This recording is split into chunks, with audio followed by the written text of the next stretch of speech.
હવે આ મંચુરિયમ આપણે હેલ્ધી બનાવવાનું છે, એટલે એના માટે આપણે જે મેંદો યુઝ કરીએ છીએ અહીંયા સ્કીપ કરવાનો છે. અને મેંદાની જગ્યાએ આપણે એકદમ નવા જ વર્ઝનમાં મંચુરિયમ બનાવીએ છીએ. તો એની જગ્યાએ ઓટ્સ લીધેલા છે, સૂજી લીધેલો છે ને બેસન લીધેલો છે. તો પહેલાં જુઓ કે કઈ રીતે આમાં કેટલી માત્રામાં યુઝ કરવાનું છે. તો ચાલો રેસીપી સ્ટાર્ટ કરીએ અને મારા વિડીયોમાં અંત સુધી રહેજો. તો પહેલાં લેશું આપણે કોબી. તો કોબીને અહીંયા મેં એકદમ ચોપરની અંદર ઝીણી ચોપ કરી છે, અને ચોપ કર્યા પછી મેં આનું બધું જ પાણી નિતારી લીધું છે, અને પછી આ કોબી આની અંદર આપણે મંચુરિયન અંદર યુઝ કરીશું. તો પેલા કોબી લઈ લઈશું. નેક્સ્ટ લીધું છે મેં ગાજર.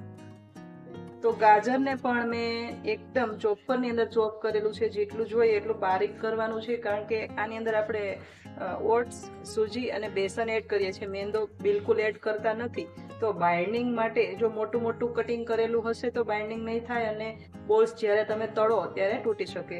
તો એટલા માટે મેં આને આ રીતે કર્યું છે. અને આ જે મંચુરિયમ છે એને આપણે તળવાનું પણ નથી, ઓઇલ ફ્રી મંચુરિયમ બનાવવાનું છે. તો વિડીયો અંત સુધી જોજો, કારણ કે તમારા માટે એકદમ બેસ્ટ રેસીપી છે. હવે અહીંયા આપણે આ ગાજરને પણ એડ કરી દઈશું. પછી લેશું આપણે આદુ, મરચાં, લસણની પેસ્ટ. આ જે માત્રા છે એ તમારે જે રીતે જેટલા ક્વોન્ટિટીમાં મંચુરિયમ બનાવો એ પ્રમાણે ત્યાં માત્રા વધારે ઓછી કરી શકો. અહીંયા મેં 5 કળી લસણ અને 1 મરચી અને 1 ટુકડો આદુનો લીધેલો છે, એને આ રીતે મિક્સરની અંદર ક્રશ કરેલું છે. પછી લેશું આપણે પાલક અને કેપ્સિકમ. બંનેને આ રીતે મિક્સમાં મેં મિક્સરનું જે નાનું દળવાનું જાર આવે એની અંદર પ્લસ મોડ પર દળેલા છે, અને પછી આમાંથી પાણીને મેં કાઢી નાખેલું છે.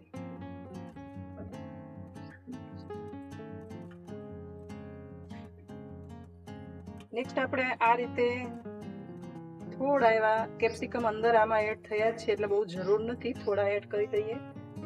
અને ત્યાર પછી લીલી ડુંગળી.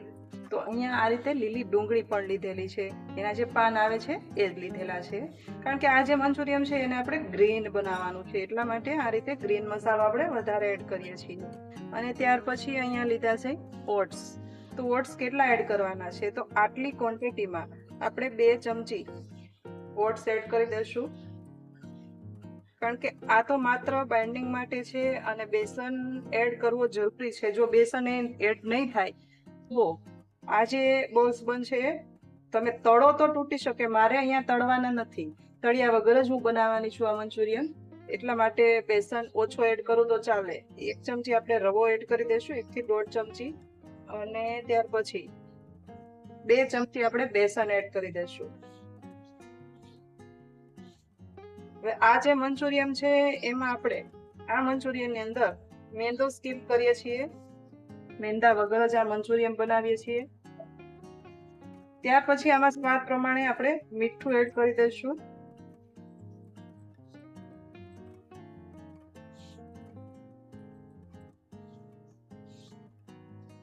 અને બ્લેક પેપર એટલે કે ખાની ભૂકી એટલે મરીની ભૂકી.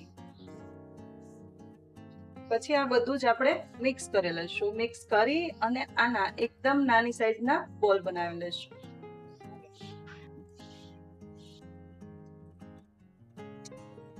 હવે જો આને તમે તળવાના હોય તો તળી પણ શકો, પણ હું અહીંયા જેમ બને એમ ઓછા તેલમાં બને અને થોડું ખાવામાં એકદમ ટેસ્ટી તો એકદમ લાજવાબ રહેશે, પણ હેલ્ધી પણ બને એ રીતે બનાવું છું, એટલે હું તળતી નથી. અને જો તળવું હોય તમારે તો આમાં બેસનની માત્રા થોડી વધારી દેજો, કારણ કે અહીંયા આપણે બાઇન્ડિંગ માટે મેંદો યુઝ કર્યો નથી, એટલે બેસન નાખવો જરૂરી છે. આ રીતે બાઇન્ડિંગ થઈ જશે. અને આ જે બોલ્સ બનશે એનો જરૂરી નથી કે કોઈ શેપ આવે, અનઇવન પણ બની શકે, એટલે કે શેપ ના પણ આવે. જુઓ આ રીતે એકદમ બોલ્સ, નાના નાના બોલ્સ બનાવવાના છે. તો પહેલા આ બધા જ બોલ્સ હું બનાવીને તૈયાર કરી લઉં છું.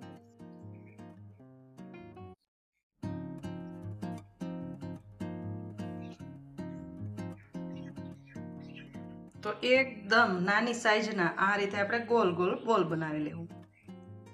અને હવે આને આ બોલને આપણે તળવાના નથી, કારણ કે જેમ બને ને મેં કોશિશ કરી છે કે આ મંચુરિયનને એકદમ હેલ્ધી વર્ઝનમાં તમારી સાથે પ્રસ્તુત કરું, જેથી કરીને તમે પણ આરામથી વીકમાં 2 કે 3 વાર બનાવીને ખાઈ શકો. બસ આટલું પાણી છે એ ગરમ થઈ જાય પછી આ પાલકને પાનને આપણે આની અંદર નાખવાના છે. એટલે એકદમ ફ્રેશ પાલક છે, એકદમ પહેલાં ધોઈ લીધી છે, સાફ કરી લીધી છે, અને પછી આ પાનને આપણે આની અંદર એડ કરી દઈશું. તો આને 10 મિનિટ આપણે ગરમ પાણીની અંદર રાખી અને આટલા થોડા એવા એકદમ નરમ પડે એટલે આપણે સ્લરી બનાવી નાખીએ. બસ કંઈક આ રીતે. તો પાલકની જે સ્લરી છે એને આપણે મંચુરિયનની અંદર એડ કરીશું. એને મંચુરિયનને જેમ બને એમ જેટલા હેલ્ધી બને એવી રીતે એકદમ આપણા હેલ્થને નુકસાન ન થાય એ રીતે આપણે મંચુરિયન બનાવીશું. હવે જો આ રીતે આપણે અપ્પે પેન આવે છે, દરેકના ઘરમાં હોય છે, અને ન હોય તો તમે જો ફ્રાય ન કરવા હોય તો આને તમે સ્ટીમરની અંદર સ્ટીમય કરી શકો. હવે મારે કેવું છે કે હું આ અપ્પે પેનની અંદર તેલ નહીં પણ ઘી વડે આને મતલબ શેકવાની છું, એટલે કે અલટ પલટ કરતા આપણે શેકી લઈશું. તો ચાલો આ પહેલા ઘીથી હું ગ્રીસ કરી લઉં ને ત્યાર પછી આપણે અપ્પે આની અંદર રાખી દઈશું. ફ્રેન્ડ્સ, અહીંયા અડધું જ ગાજર મેં લીધેલું છે અને માત્ર થોડી જ કોબી લીધી હતી. એમાંથી આ 2 જણ માટેની ડીશ તૈયાર થશે. ટેસ્ટી અને એકદમ ચોખ્ખાઈપૂર્વક આપણે ઘરે બનાવીએ છીએ અને વીકમાં તમે 2 કે 3 વાર ખાઈ શકો એવું આ મંચુરિયન બનશે. આ થોડી વાર ચોક્કસ લાગશે. આને તમે ફ્રાય કરો તો ફટાફટ બની જાય છે, પણ અહીંયા હું આને ફ્રાય કરી રહી નથી. એટલા માટે મારે આ પેનમાં જેટલા આવશે એટલા રાખાશે, બાકીનું હું બીજી વાર કરીશ. હવે આને થોડી વારે આ રીતે પલટ પલટ કરશો એટલે એકદમ સરસ શેકાઈ જશે. પેલા મિડલ વાળા આપણે કરી લઈએ, કારણ કે આ વહેલા થઈ જતા.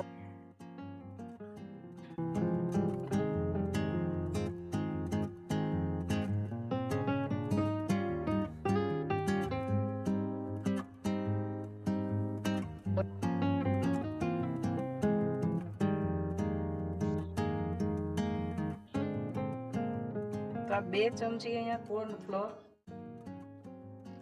તો 1-1.5 ચમચી કોર્નફ્લોર લઈ અને આ રીતે પાણી એડ કરી અને સ્લરી બનાવીશું. ખાલી આટલું 1 ચમચી તેલ, 1 ચમચી તેલમાં જ આપણે આને બનાવશું. તો તેલ ગરમ થાય ને પછી આ રીતે આદુ, 1 ટુકડો આદુ અને 1 મરચી લીધેલી છે એને નાખી દઈશું.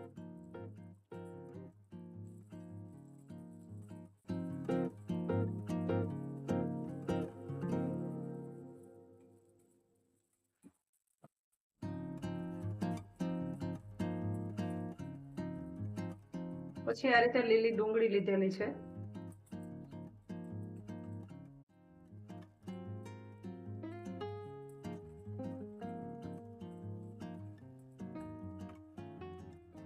થોડા કેપ્સિકમ,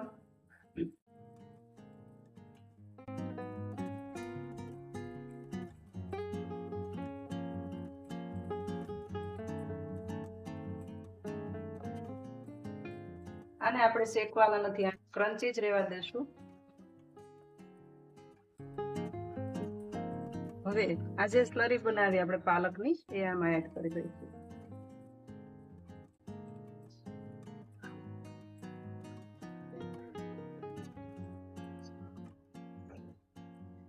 પાવડર, મરીચ અને મીઠું, 1 ચમચી લીંબુનો રસ, સ્લાઈસ થોડી એવી ખાંડ,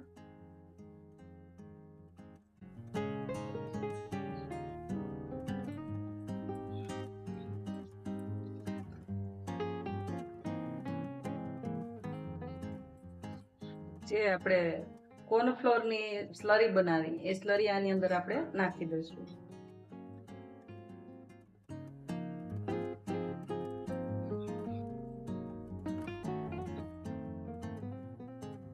હવે આની અંદર આપણે આ બધા જ બોલ્સ નાખી દઈશું.